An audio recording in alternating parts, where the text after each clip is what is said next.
It's February 10, 2023.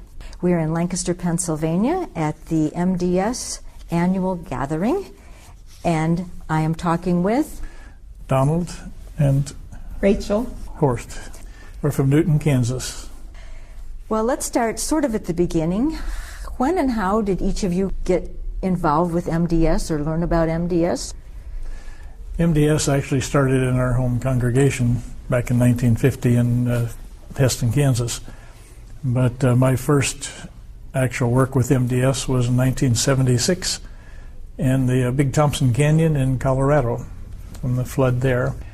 Then raising family and working and whatnot kind of took a break, but then after retirement got back involved with MDS again. And that's led us to many different places. And you probably could have picked most anything to get involved with. Why MDS? We were looking for things to do, and MDS, my son saw online that they were going to American Samoa, which I didn't ever know existed, and he thought that'd be a good place for us to go, so contacted MDS and found here in a couple of weeks, ended up in American Samoa. But we've been involved with MCC over the years and knew about MDS all along too, so it was a good fit. Is Samoa the farthest you've ever gone to work with MDS? We've been to American Samoa twice, been to Puerto Rico. We were there 5 different times for a total of 22 weeks. Saipan was the furthest. That's the furthest that MDS goes. That's when you go to Hawaii, you're just about halfway there. So it's a long ways over there, but a very fun place to be. We were there twice. I was there twice. Rachel was there once with me. So had a very good experience over there. It'd be one of our favorite places to go back as vacation if we just look for some funny place to go. Don's a retired pilot, so we love to travel. We love to see other places. And MDS gives us the opportunity to see places, but to give a helping hand, and that just makes it so much more meaningful than just going and sitting on the beach and that kind of thing. How big a role do you think the location or the opportunity to travel plays, not just for you folks, but I mean, you've worked with a lot of volunteers. What part does that play for people in your experience? I think it's a huge part because we find a lot of them incorporate, like the weekly volunteers, incorporate other sightseeing with it. And what we've learned recently from the people in Lidditz is that sometimes the choice to shut down a site is because volunteers are starting to say, oh, we've already been there, we want to go to somewhere different. And sadly, there's no lack of other places to help with disasters. Trying to get on the schedule with MDS to find other places to go sometimes could be a challenge for the volunteers too. So I've had people say, you know, we've called, we've wanted to go, but they said, well, that site's all filled up. So can you go now? Well, that doesn't suit. And it's just hard to match and please everybody. But yeah, we like to travel, and it gives us an opportunity. We don't always get to say when or where we go, but we get to go. And that's part of my occupation was that too. As a corporate pilot and a charter pilot, always got to go somewhere. I just didn't get to say when or where. So MDS fits us real well for this stage in our life, I think. Each of you pick a story or several stories of either some people that you worked with, either the ones you were helping or the ones you were actually working with, or a specific event that happened, or just start telling me some stories. I'll start out with Shirley down in Jennings, Louisiana. Actually, she's in the town of Welch, which is just outside of Jennings. The case manager asked us to go talk to this lady.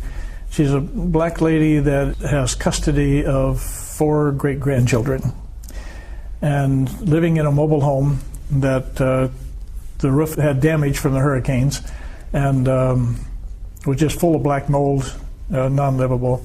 And the case manager said, I know you don't like working on mobile homes, but can you at least go talk to her and hear her story? So Rachel went with me, and we made an appointment with Shirley to go talk to her. And walked through her house, Rachel could only be in there about 30 seconds until the mold got to her. But walked through and looked at it, had a ladder with me, looked at the roofing job that somebody had started, and they did about half the job, and then asked her for the rest of the money to finish the job. So she gave it to them, and they never came back. And we hear this over and over again in different sites. The job that they did also was very poorly done. So in looking at it, I had no idea what we could do for her, and told her that. I said, Shirley, I don't know what we can do at all, but the case manager asked us to come and listen to your story. And she said, you already have helped. You've come and you've listened, and you're the only ones that have done that. Can I give you a hug? And I looked at her and I said, Shirley, only under one condition. And she kind of jumped back and said, what's that? I said, you can give me a hug if I can pray for you. And she just latched on to both of us. And we had a good prayer session right there. And it's been a long time since I've ever been prayed for as much as what that lady prayed for us, as well as we praying for her. Just in, Lord, we don't know where this has gone. I'm at a loss to know what I can say, what I can do. Very careful not to promise anything. And yeah, we stood there and hugged each other and shed a lot of tears. We were leaving, that was the end of our time there, and so it was, I think, Christmas break then, and it was very much on Don's mind about there's got to be something MDS could do for her. So you got a hold of Phil Hellmuth? Yeah. Disaster Aid Ohio was going to be working in Lake Charles, and MDS had been talking about building a lot of new houses in Lake Charles area. So I got a hold of Phil Hellmuth and I said, I know you've been talking about new houses in Lake Charles. This lady needs a new house. I think she qualifies, her condition is such, got to get her out of that mold. And so we ended up doing other things, but staying in touch with Phil and pushing him to, hey, let's get something done. So he started pushing buttons. Well, then all of a sudden it hit us that if a social services person comes and sees this lady having 4 young children in this kind of condition, we don't want them to come taking the kids away. That's the worst thing we want to happen. So Phil had to play that dance of who do you talk to and whatnot and share the story without getting her in trouble. Fast forward, see, that was just before Christmas. They started on her house in, it was either March or April. No, April or May. We finished a new house and had dedication for her in December. I'm thinking it was more like August, but I'm not quite sure. Not quite sure what she moved in. Yeah, it was before, must have been September when we were there. It was before Thanksgiving. Yeah. So she moved into a brand new 3-bedroom, 2-bathroom house. We had about 75 people there for house dedication. So the other miracle part with her is that when it came time to finish the drywall, we didn't have that many volunteers and they weren't skilled. And we were just really searching, how can we keep the house moving forward, because we really wanted to have this dedication. So I was at Lowe's in neighboring town picking up some material, and there was a black gentleman there who was trying to tie down a load of drywall on the back of his truck and throw the strap over, and by the time he got to the other side, the strap came loose. So I went over and gave him a hand on tying his drywall down and started talking to him. We had talked to several other people about professional drywall people around, is would you come, we'll hire you, can you come and take the job on and finish it? And everybody said if we can hang the drywall and do the whole job, we would come do it, but we won't come in the middle of somebody else's work. So I told Rachel, I'm starting to feel like Moses when God told Moses to go to Pharaoh and he said, I can't. And he's telling me, go finish the drywall. I said, but I can't. And God told Moses, suck it up. I'll be with you. Go do it. So okay, I got to suck it up and go try it. So I was trying to teach 2 ladies how to do finish work. Volunteers. And I'm not that good at it myself. I know how it's supposed to be done, but I don't have the dexterity or the experience to really do it. So, yeah, we were struggling. Well, this guy, it was obvious he knew something about drywall because he had a load on his pickup, and got to talking to him and told him what my situation was, and he said, well, let me come look at it, and we'll take a look at it and see. So give me an hour to unload my truck and go over there. I said, but the job's 30 miles away. And he said, it's all right, we'll come. So when he came home and told me about this gentleman that he had met, he said, he's pretty rough looking. I don't know if I'm going out on a limb here. He has a patch over one eye and his clothes are kind of ragged, and I don't know if he really knows how to do this. So anyway, they came over and looked at the project. He had his partner with him. And they looked at it and said, yeah, we'll take on the job for $1,200. And so I need to make some phone calls. So I got a hold of Phil Helmuth and told him the situation, which he knew about our predicament. And Phil thought about it a little bit, and he said, yeah, go ahead and do it, get them done. So I called them up, and they said, we'll be there Saturday morning at 7 o'clock. And they go, Saturday is my day off, but I'll be there. So met them at 7 o'clock, and they worked all day that day. Then Monday they came back, and well, one of them came back. The other one didn't because his grandson had been riding his bicycle, 8-year-old grandson, and got tied up with a car and had a broken leg. So when he told me that, I said, you know, is it okay with you if I have my volunteers come and surround you and let me lay my hands on you to pray for your partner's grandson? I have no idea what these people's church backgrounds are or anything. And he said, yeah, that'd be fine. So we did that. Well, then Tuesday, both of them showed up. And then I talked to the grandfather and how's your grandson doing, and what we had done, and yeah, tears started running down his cheeks, and the drywall, you know, streaking down and whatnot, for thanking us for doing that. So it's those type of, you know, whatever happened to drywall, in my opinion, is immaterial. The witness to them and being able to pray for them or with them and allowing us to do that, to me, was the thing that whole story of what that's really more what it's about than the drywall that we did. Well, and Dwayne came to the dedication then, the drywaller. He came to the dedication. He was like the first one there, and he was the last one to leave. He just, Yep. Well, and you guys would gather around when you'd have your lunch break, and they would sit there with the volunteers. I mean, he became like one of them. Yeah. So that's our Jennings story. Go a few thousand miles, go to Paradise, California. Now, when we were in Paradise, I think it was the first time we were there. And this was a fire. This was the fires of Forest fires. The campfire of 2018. Yeah, we're building new houses in Paradise. It's about 90 miles straight north of Sacramento. We had one of the first COVID cases that MDS had on site, and they shut down all of our volunteers. Well, the hospital was full as well. Hospital was full, so that's another criteria that they had. So I did have 3 long-term volunteers that stayed for a week, and then we were there the last week by ourselves. But I don't know anybody. There's 1,400 new housing permits on the books that all contractors are just super busy. So in the morning we had a project that was ready for the concrete pour, but we needed the plumbing done before the concrete got poured. Well, where do I find a plumber at? So we prayed for a miracle that morning in our devotions, and then everybody went to work, and I, in the afternoon, went out to check on them, and then told them I'm going back to town and look for the answer to our miracle, or look for a miracle.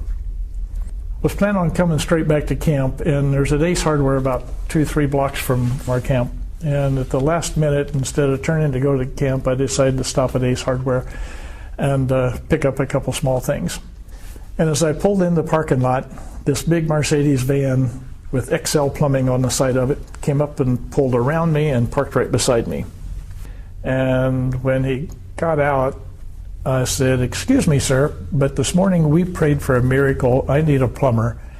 I hadn't planned on stopping here, but I did. And I think God put you here as well. do you have a minute? And he looked at me and said, say what? And I said, we prayed for a miracle this morning, and I think that you and I got here at the same time today. I think God put both of us here. Do you have a minute?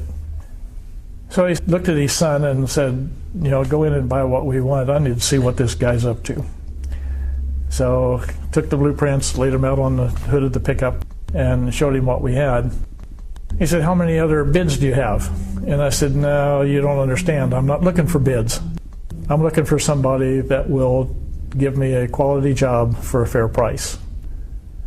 And he thought about it a minute, and so how do I get paid? I said, you do the job, you give me a bill, I'll write you a check. None of this 30-day or 60-day stuff. So he thought about it, and pretty soon he said, tell you what, he said, give us about an hour, and we'll give you a call, and we'll go look at the job. Well, that's the other problem. The job's not in town. It's a 45-minute drive up in the mountains. And he said, well, that's okay, we'll still go look at it. So about an hour later he called, and we went up and looked at the job. This was on a Tuesday afternoon, and after he looked at the job and looked at his son and said, tell you what, we'll come up here tomorrow morning and knock this out. I'm going, wow. Guy's super busy, all kinds of a lot of other work, and he's going to drop everything and come do this. So I said, while you're here, just 2 miles on up the road, we have 2 more houses. They're already enclosed, but we need the plumber to come in and take it from there and go. Do you have time to go up and look at those yet? And he said, yeah, we'll go look at those. So we did. And after he looked at those, he said, we'll be here Wednesday morning, do the underground plumbing, and by Friday afternoon, we'll have all 3 projects here done for you. It still brings him to tears to tell his story. So Calvin and his son have been personal friends, particularly Calvin, though. It's a father-son operation. And Calvin's been not just a friend and a contractor, but became a personal friend, too, on that. And I have no idea what his church relationship is or anything, but he has caught the vision of what we do, and pretty much puts us very high priority on his list. When we need something, he comes over and gets ready for the next inspection. He asked me how much of the plumbing that we want him to do, and I said, I want you from the very start, and your job is done when I can turn water on at the faucet and get water. He likes to introduce himself as Don's Miracle Man. So when you had pulled up in your vehicle, was there any kind of indication that you were with MDS? I mean, is there anything on the vehicle that indicates that? I was driving an MDS pickup with the MDS logo on the side of it, yeah. Do you think that gives you some legitimacy, or, I mean... It does. It does help, yeah. But again, I don't know if he's ever seen our pickups around, because the 3 houses that we were working on at the time were all in Concal, which is a 45-minute drive out of town. So we weren't really all that visible in town. So I don't know if he knew us before or not. Yeah, it's those kind of things that that keep us coming back. Those are fabulous, amazing stories. Rachel, do you have anything to add, or a new one of your own? Or Well, I'm just thinking of the team that came, were they from Pennsylvania, in a kind of a van, Big van. that they, to Paradise. California. Right, and they were renting the vehicle, had some trouble on the way. Well, they had their own vehicle first, right? Yeah, it was a group from Pennsylvania here, and one of the guys owns a big van and takes groups out. And the transmission went out about 40 miles before they got to St. Louis. So they managed to rent another van and brought it on out. And when they got out there, the lock on the back, the very back, where all their baggage and their tools and stuff were, they had broke that and couldn't get it open. So we had to take a screw gun and take the whole door and frame and everything off the back of this rental in order to get to their clothing. And again, I didn't know where to get things fixed at like that in town, and started asking questions around and found a shop only about a quarter-mile away that custom builds trailers and all kinds of stuff. So we took it down there, and within half hour, 45 minutes, and $40 later, Yeah, they fixed they had it. it fixed. And it was like, they didn't know us at all. It was the goodwill. But to me, there was like two miracles. One, that the transmission went out at a location where Close to a large city. they could actually get another. And so they appeared on the site on time with all these stories then that we were not aware of until later. These are perfect examples of the kinds of things that when we say the words MDS, they never occur to anybody. Like the things that you, as leaders or as volunteers, what you have to do, coming up with ideas on the spur or running into the right people. Or Another, in Paradise, California, we had a large crew from Iowa, a very experienced crew from Iowa. It was 11 or 12 people came out. One house we were doing, we were needing a 600-foot trench dug. And it was down the bottom of a canyon that has been hydraulically mined twice during the gold rush days, and it's just nothing but rocks down there. So hand digging just wasn't going to get it. The guy's neighbor, just a young gentleman, had a excavating business, and talked to him, and he said, yeah, he would be willing to dig the ditch for us. But in California, I couldn't hire him because for me to hire and pay, you have to be a licensed contractor with liability insurance, and if you have anybody working for you, you have to have workman's comp insurance, you have to have a W-9 form. This guy didn't have a contractor's license. He's just a young guy doing things on his own. But he's got the equipment we need, and he's right there, and he's done work for Doug before. So how's that going to work? He had lost his home in the fire as well, and so he was busy building his own home. But we had this talented team coming in, and so I had no place for him to work in that the houses that we were building. I was waiting for inspections and waiting for some material. But I've got a team of volunteers that want to work. So I asked Chris, I said, could you use some help Monday morning on your house? And he said, yeah, I could. So I told him what I had.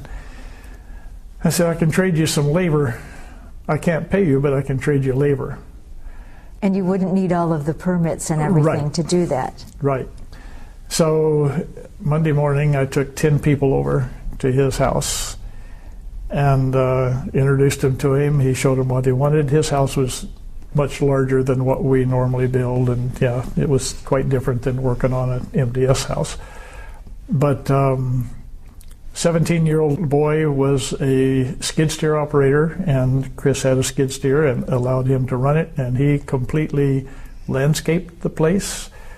One of the gentlemen, he and his dad have a logging business in Iowa. He was expert chainsaw guy, a lot of trees to cut and wood to stack, a lot of stuff outside as well as flooring on the inside to be laid. I went back in the afternoon to see how they were doing, and Chris said, "Don, they're running me ragged." He said, "I thought I had enough material out here for them to work all day." And he said, by 10 o'clock this morning, I was having to run back to town and get more stuff. And he said, "The guys are good. They know what they're doing, and they're good at it." And he said, and I haven't heard any bad language at all out of anybody. And he was just blown away. He had 10 guys there for all 5 days. It moved them ahead 2 months in time to get into their new house. And we got the ditch dug and filled And he knew what he was doing too. Yeah. So I needed what I needed done too. So another one of those things to where you play all the angles and how do you get by. We had another group to come, and again I had too many volunteers. They got there early. They got there Saturday, and they went to a little church there and ran across a lady that needed some firewood cut.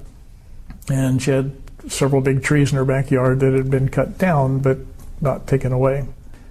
So they wanted to know if they could go on their time off and go help her. And I said, you don't have any time off. When you're here, you're MDS, you represent MDS, whatever you do, wherever you go. So for liability reasons, you can't just go out and work for somebody else. But we can go out and put a job card on it. So I went with them over to her and looked at what she had, signed a job card, and they had 3 gentlemen and 2 ladies there all 5 days. We rented a log splitter, we had a chainsaw, and they spent 5 days cutting firewood for this lady. And I used the other half of the group that I had enough work to keep them busy. So it's a dance depending on how many volunteers you have and where you're at in the project. People call 3 weeks in advance and say, what are we going to do when we get there in 4 weeks from now? And I don't have a clue. Come with a willing heart to do whatever is needing to be done by the time you get here. We're building houses. We're building houses, getting people back in homes, and but you're doing so much more. Well, there's that, yes.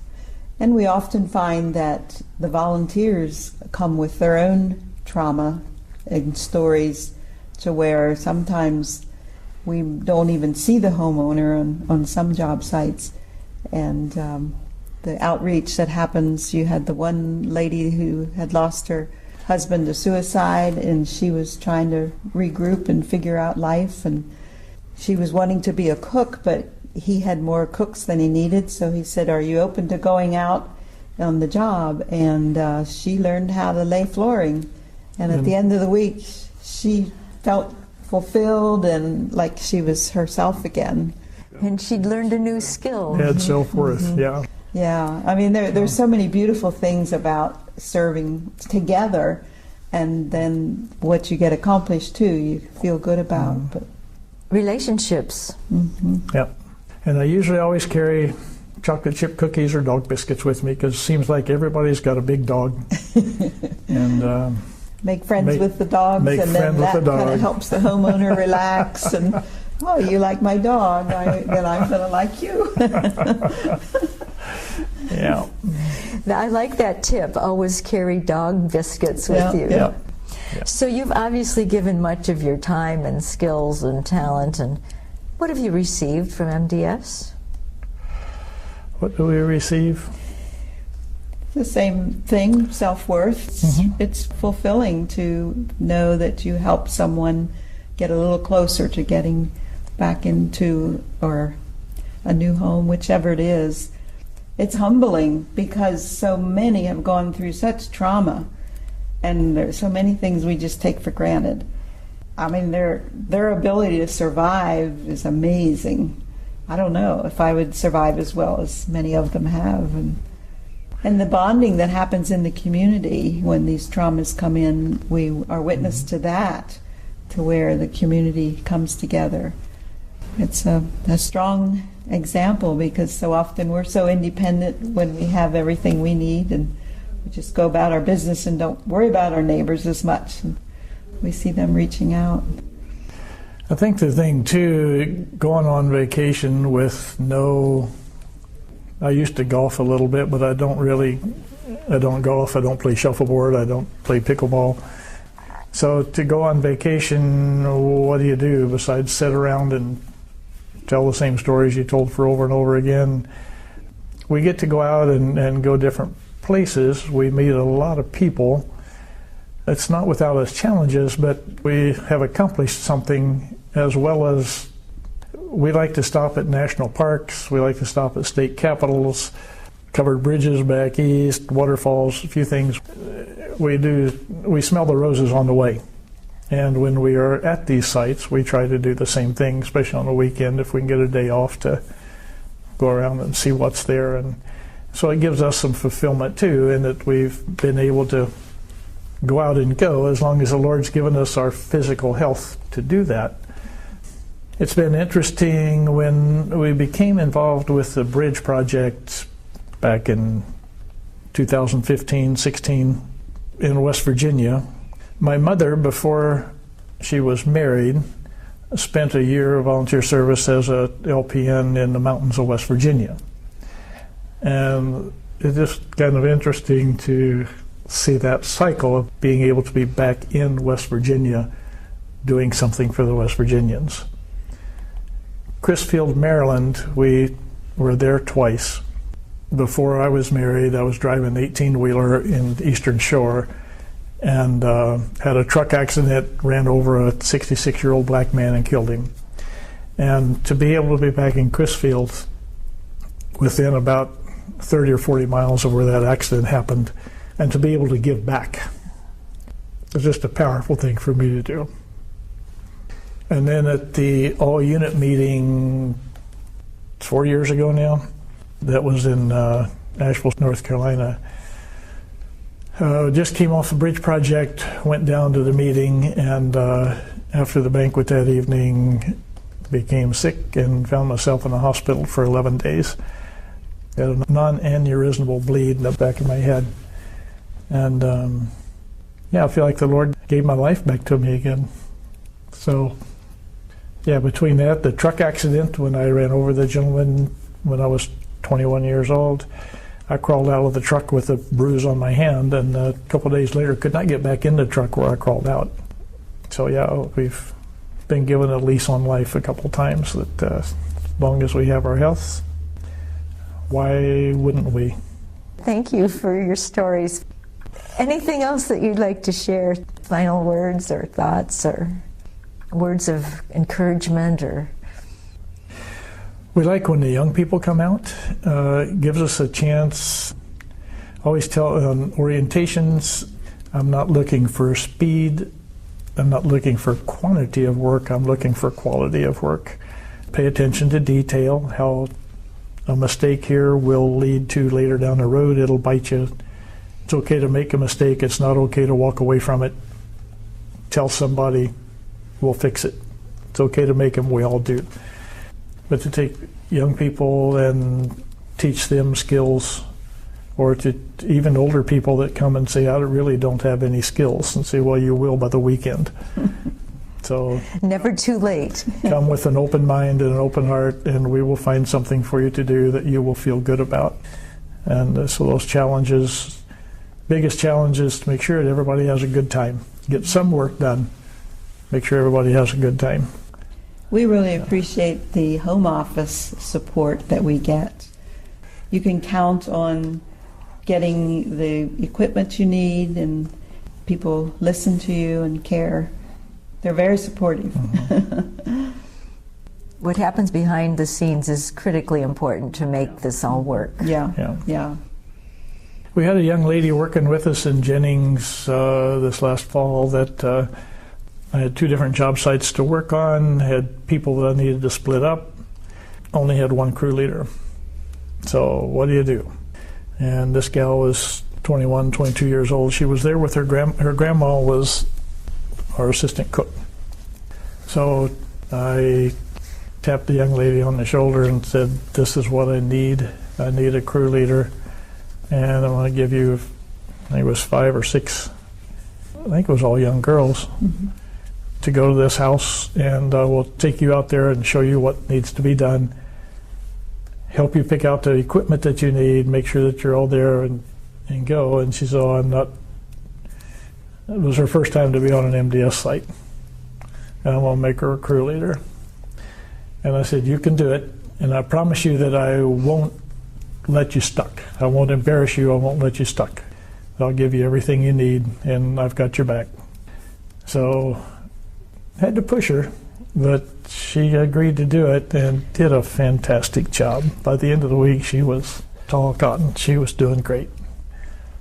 So her grandmother was really proud of her for what she did. So to take young people like that and push them and go. The next generation. Yeah, we need those, because us old timers are going to go away one of these days. Thank you so much for taking the time to share some of your amazing stories and for your wonderful work with MDS. Thank you so much. It's been a lot of fun.